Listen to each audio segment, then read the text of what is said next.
Life in I Europe dedicate versus this video to Africa. all my African brothers in Africa who are chefs. And I have a message for you. All of ya. You wanna come to Europe, huh? Stupid! Stupid! I get so many questions. Chef, I wanna work with you here in Europe. Chef, arrange a job for me in Europe. Guys, life is a bitch in Europe. Life is not what you think it is in Europe. And your brothers and sisters that are here now will not tell you that because they're already ashamed. Okay? They're already ashamed. So they come home to you, they say, oh, life is fantastic. It's not. I lived 14 years in Tanzania. 14 years. Life is better. There's so much opportunity in Ghana, Nigeria, Uganda, Tanzania, Kenya. All my brothers and sisters there, trust me, if you work hard, you graft hard, your life is much better. You want to know what's happening here in Europe when you come here? I'll give you my breakdown, okay? My flat, my tiny flat, 1,400 euros a month. My energy bill, 250 euros a month. My gas bill, 100 euros a month. My car license, my car insurance, 45 euros. My mobile phone, 50 euros. My TV, 40 euros. My local government tax, 160 euros a month. My list goes on. At the end of the month, I spent 3,000 euros only bills. And I'm not even fucking living yet. Then I have to buy my groceries, all my shit. So I come down to 4,000 euros. And you people, you think you come here, oh, I earn 4,000 euros. No, you're not, you dumb fuck. You pay taxes and bills, and you cannot escape it. You cannot escape those bills. The system is created that way. So if you earn your 400 euros in Kenya, Uganda, Tanzania, Burundi, Congo, you're way better off. And you have fucking freedom and a beautiful country. I want to quit in Europe. The only good thing here is my kids' education. That's it. But when that little fucker turns 18, I'm flying away back to Tanzania with the grace of God. So please stop asking me for jobs and shit from Africa. Life is not what you think it is. Suck on that. Now get the fuck back to work. Stop this video. People in Africa, they don't know Africa is gold. They don't know. I get tears in my eyes when I think about this, because here you have good food, good weather. Even if you don't have money, you can still sleep somewhere. You have people who will, like, if you get trouble, people, they will help you. In Europe, if you're alone in a big city, no one will help you. You can just die on the street. Nobody cares. Because all people, they just focus on themselves. But it's normal. They must focus on themselves, or else they will end up the same. But Africa is community. You know, this is a big difference. So that's why also this girl, she said, before I come to Europe, I never know what is depression, anxiety, fear. This is the things we face in Europe every single day. I mean, me, I had quite a good environment because my family, my father, he has a big house, so we have more apartments in the house, so I could stay there. But people who maybe don't have this luck, they need to rent, because houses also in my country, together with the land, are very expensive. This we are talking about, let's say you pay for a house 200,000 euros plus for the land. So it's a very, very stressful life, you know, and taxes are big, everything. So it's not an easy life. As a black person, this hits different. We've been told for generations that Africa is some backward, poverty-stricken mess, thanks to centuries of colonial propaganda designed to justify the theft of our resources, land, and dignity. Our colonial masters, those European empires, split up the continent with their arbitrary borders, exploited us, and then painted us as inferior to the narrative going. But look at this. Now white folks themselves are coming forward, exposing the lies their ancestors tried to bury. They are admitting what we've always known, which is Africans are blessed and Africa is splendid. We've got vibrant cultures, tight-knit communities, natural wealth, and a sense of purpose that sterile capitalist Europe often lacks. It is not just about the beauty, it is about resilience against imperialism. As a black person, Seeing a white European, or at least somebody from that world, come out and say this publicly is revolutionary. We have been gaslit for generations by colonial narratives that portrayed Africa as a dark, savage continent in need of civilizing. Remember the Berlin Conference of 1884, which lasted till 1885.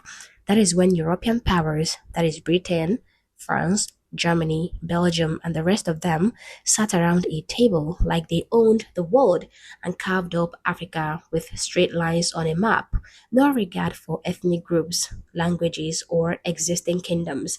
They split families, they split tribes and nations just to make exploitation easier. The scramble for Africa wasn't about progress, it was about plunder. Plunder of gold, diamonds, rubber, ivory, human labor.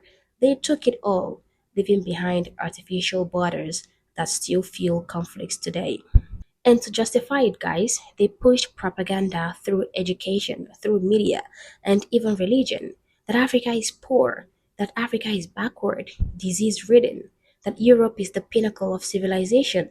But fast forward to today, and neocolonialism keeps the game going through IMF loans with strings attached, multinational corporations stripping resources, and Western media cherry picking stories of famine or war while ignoring our innovations, art, and resilience.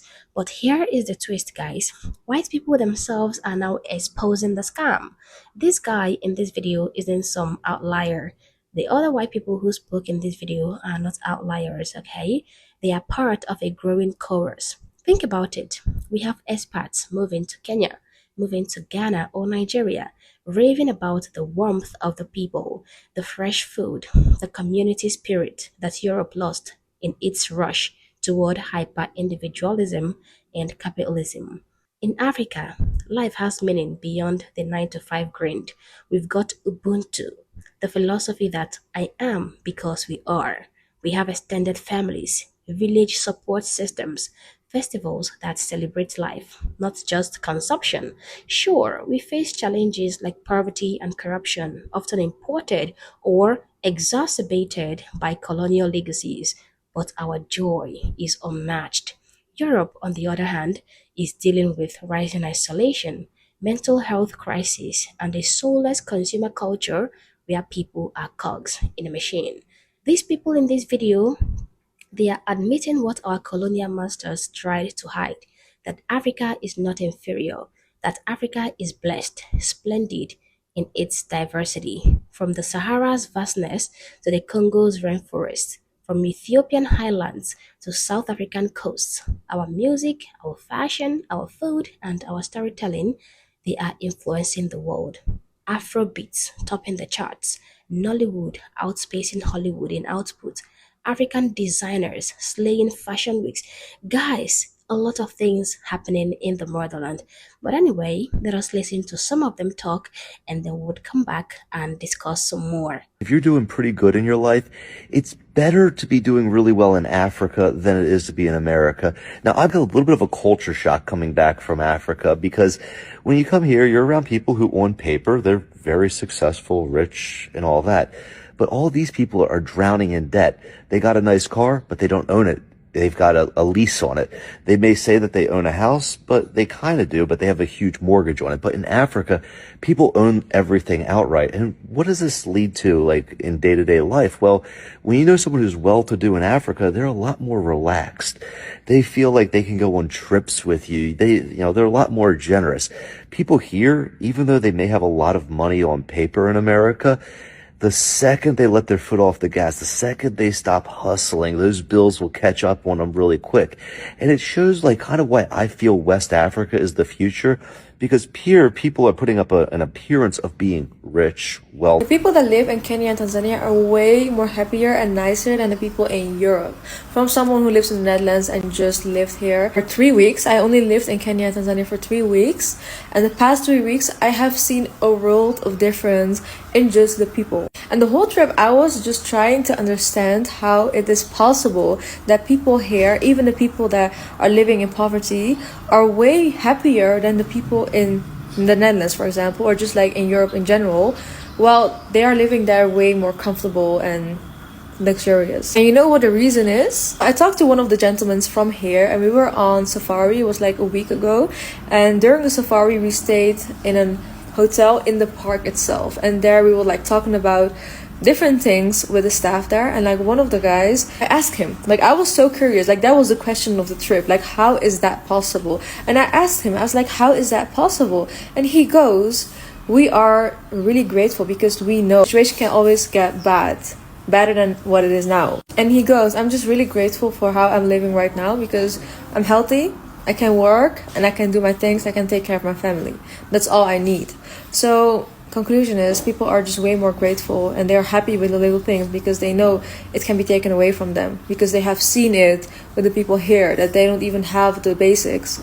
And just because of that, they are just really happy and grateful with how they are living and faithful that it can always get better than how it is now. And how I was listening to that, I don't know why, but I just got so emotional because it's such a beautiful mindset. And I feel like because in Europe we always want to get more and more, and you see people, like you look up to people that have more and they are living better, you never look at how far you have come. So some of us do get grateful for how we were living, but we don't get reminded every single day. So the people here, they get reminded every single day, and that's why they're just so happy and nice and grateful and kind-hearted. And it was such a culture shock for me to be living here and to seeing that. And also like at this point I got used to it in a good way, like really happy that I can experience it here, and I will miss it here because in the Netherlands everyone's gonna be grumpy and mad all the time again. But I just wanted to share that to the world because I feel like we need this reminder every single day. The people here have taught me so much, and it's just the basics. And sometimes in the Western world, you forget the basics, and here you get reminded on the basics again. And it's just it's so nice. Like everyone needs this reminder today. Now, guys, I am happy that we are having this discussion because we really need to decolonize our mind. That is why we have people like Kwame Nkrumah who pushed for Pan-Africanism to unite Africa against imperialism. When white folks start calling out their own system's flaws, it weakens the divide and conquer strategy. But let us not romanticize what these guys are doing too much, okay? Let us not get carried away by the fact that some white people are coming out to tell the truth. We cannot let this become another white savior tourism where they come, extract experiences, and leave without addressing reparations. We need systemic change, debt cancellation, fair trade, and control over our resources. Videos like this are sparks for that conversation. They show that the narrative is shifting, and it is Black voices, our voices, that have been leading the charge through movements like Black Lives Matter. As an African who has lived in Africa for a long time, I have seen the exploitation by Western companies firsthand, yet our spirit endures. This video reminds us that Africa is the cradle of humanity, the mother continent, and it is time we own that power. That was a lot, guys, but it is real talk. In conclusion, this TikTok isn't just viral fluff, it is a window into a larger awakening. White people are exposing their colonial secrets, and that is progress, but it is on us to build from it. Africans are blessed, our continent is splendid, and life here holds depth that Europe envies. Anyway, guys, this is all for today. If you enjoyed this video, please do not forget to like the video and subscribe to the channel. And I hope I'm gonna see you the next time I make the next post. For now, bye bye.